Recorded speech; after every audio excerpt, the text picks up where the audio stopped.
دنیا کے 7 عجوبوں کو لوگ دیکھنے کے لیے طویل سفر کرتی ہے، تو یہ اس لیے ہے کہ تھوڑے مشکل کام ہیں، لیکن کوئی ناممکن چیز نہیں ہے۔ تم لمبی مسافتیں طے کر کے جاتے ہو، لیکن اللہ کہتا ہے گھر بیٹھے ذرا آسمان کو دیکھو۔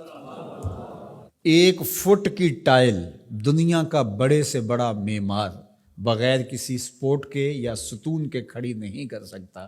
اتنا بڑا آسمان بغیر ستونوں کے اس نے کھڑا کیا ہوا ہے۔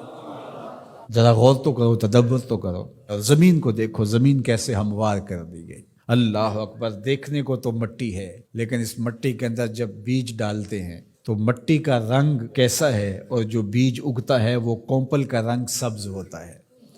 پھر اس کے اوپر شاخ، اور شاخ کے ساتھ پتے، پھر پتوں کے ساتھ کلیاں، اور کلیوں کے ساتھ پھر غنچے اور پھول، اور پھر پھل، اور پھل میں بھرا ہوا رس، رس کے اندر مٹھاس، اور اس کے اندر طبی خواص اور توانائی۔ مٹیالی زمین سے اگنے والے پودے کے رنگ میں سرخیاں کہاں سے آ گئیں؟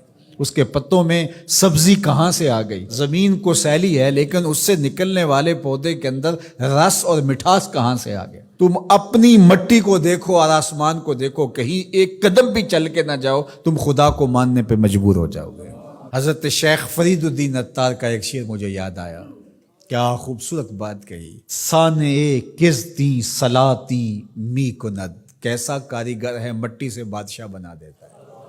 یہ جو زبان بول رہی ہے یہ مٹی سے بنی ہوئی ہے، یہ جو آنکھیں دیکھ رہی ہیں یہ مٹی سے بنی ہوئی ہیں، یہ جو کان سن رہے ہیں یہ مٹی سے بنے ہوئے ہیں، یہ دماغ جو سوچ رہے ہیں اور جو صغرے کبرے ترتیب دے رہے ہیں، جو کہا گیا وہ بھی، جو میں کہنا چاہ رہا ہوں وہ بھی یہاں گھوم رہا ہے، یہ دماغ بھی مٹی کا بنا ہوا ہے۔ یہ سیاہ گھنے بال، یہ خوبصورت چہرہ، یہ رنگوں کی سجی ہوئی دنیا، یہ سب کچھ مٹی۔ یہ پھول مٹی سے نکلا، یہ انار مٹی سے نکلا۔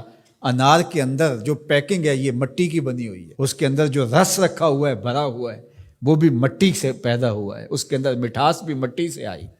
کیسا کاریگر ہے جو مٹی سے کبھی انگور بناتا ہے، کبھی کھجور بناتا ہے، کبھی اسی مٹی سے سبزیاں پیدا کرتا ہے، کبھی اسی مٹی سے پھل پیدا کرتا ہے۔ تو یہ مٹی سے اس نے کیا کچھ بنا دیا۔ اگر آپ دیکھ لیجئے یہ پوری کائنات مٹی سے بنی ہے۔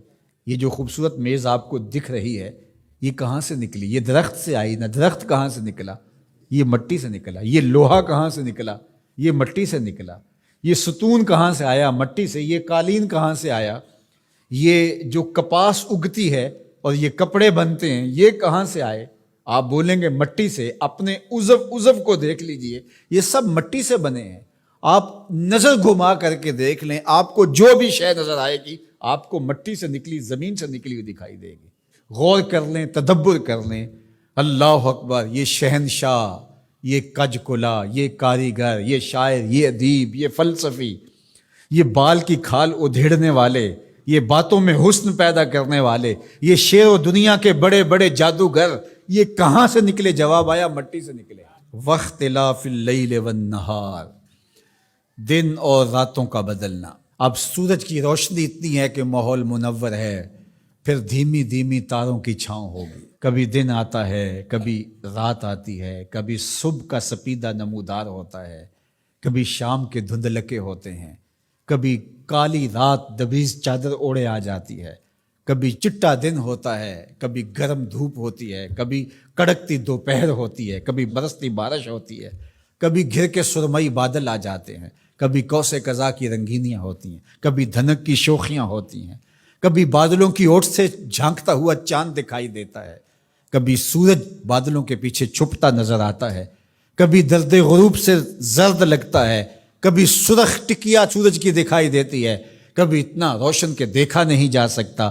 چاند کبھی جوان ہوتا ہے، کبھی بدر تمام ہوتا ہے، کبھی کھجور کی خشک ٹہنی کی طرح ہوتا ہے، کبھی اتنا باریک ہوتا ہے کہ لوگ دور سے دیکھ رہے ہوتے ہیں، دکھائی نہیں دیتا۔ کیا رنگ ہیں، کیا جمال ہے، کیا کیفیت ہے۔ والفلک التی تجری فی البحر، اور کشتیاں جو سمندر میں تیر رہی ہیں۔ 1 فٹ کا لوہا لے کر کے آپ پانی میں پھینکو، ڈوب جائے گا، لیکن ہزاروں ٹن وزن لیے ہوئے اس میں لوہا بھی ہے اور بھی چیزیں ہیں، ایک جہاز پانی میں تیرتا ہوا ایک ساحل سے دوسرے ساحل تک پہنچ جاتا ہے، ڈوبتا نہیں ہے۔ وما انزل اللہ من السماء من ماء، اور آسمان سے بارش برستی ہے، گھر کے بادل آتے ہیں، کبھی بوندا باندی ہوتی ہے، کبھی موسلادھار بارش ہوتی ہے، آسمان سے پانی اترتا ہے، کبھی برف کی شکل میں، کبھی شبنم کی صورت میں، کبھی بارش کی شکل میں، اور پھر کیا ہوتا ہے؟ فَأَحْيَا بِهِ الْأَرْضَ بَعْدَ مَوْتِهَا، زمین مری ہوتی ہے پھر زندگی آ جاتی ہے۔ یہ جو فیوجی پہاڑ ہے جاپان کے اندر غالباً، یہ سال میں 4 رنگ بدلتا ہے۔ ایک وقت آتا ہے برف سے بالکل سفید ہو جاتا ہے، پھر وقت آتا ہے کہ برف اترتی ہے تو اس کی سیاہی، اس کا رنگ نکھر کے سامنے آتا ہے، پھر اس کے اوپر سبزہ اگتا ہے تو پورا سبز ہو جاتا ہے، اور اس کے اوپر اگنے والے سبز کے اوپر لگنے والے جو پھول ہیں وہ سرخ ہیں، پھر وہ بالکل سرخ ہو جاتا ہے۔ کبھی دیکھیں تو وہ آپ کو سفید چادر اوڑے کوئی لیٹا ہوا دکھائی دیتا ہے، اور کبھی وہ مہیب سیاہ رنگ کا پہاڑ دکھائی دیتا ہے، اور پھر وہ سبزے کی چادر اوڑھ کے ملنگ بن کے بیٹھ جاتا ہے، اور پھر وہ دلہن بن کے سرخ رنگ کا جوڑا پہن کے نیا نظارہ دے رہا ہوتا ہے۔ تو پہاڑ تو ایک ہی ہے لیکن رنگ اس کے کئی ہیں۔ لآیات لقوم یعقلون، اللہ فرماتا ہے یہ نشانیاں ہیں اہل عقل کے لیے، اگر وہ تدبر کریں، غور کریں، تفکر کریں۔ جب کوئل کی آواز آتی ہے تو اس کے لہجے کے اندر یہ درد کس نے رکھا ہے؟ جب بادل گھومتے ہیں اور پانی لے کر کے ٹنوں کے حساب سے گھوم رہے ہوتے ہیں تو یہ کس نے سہار رکھا ہے ان کو؟ یہ آسمان بغیر ستون کے کیسے کھڑے ہیں؟ یہ زمین سے سبزے کیسے اگتے ہیں؟ ہم آکسیجن اپنے لیے ان ہواؤں سے کیسے کشید کرتے ہیں؟ رحم مادر کے اندر نقش و ونگار کیسے بنتے ہیں؟ زندگی کی رمق کیسے آتی ہے؟ حیات جاویداں کا نور کیسے ملتا ہے؟ رنگوں کی کائنات کیسے آباد ہوتی ہے؟ بچپن سے لڑکپن، لڑکپن سے جوانی، جوانی سے بڑھاپا، اللہ اکبر، اسی کی شانیں ہیں۔ تو کہا اگر تم غور کرو، تدبر کرو تو تم اس کے وجود کا انکار نہیں کر سکتے، اور جس تمہارے ایک رب نے یہ سب کچھ پیدا کیا، تمہارا حق ہے کہ تم اسی کو معبود مانو۔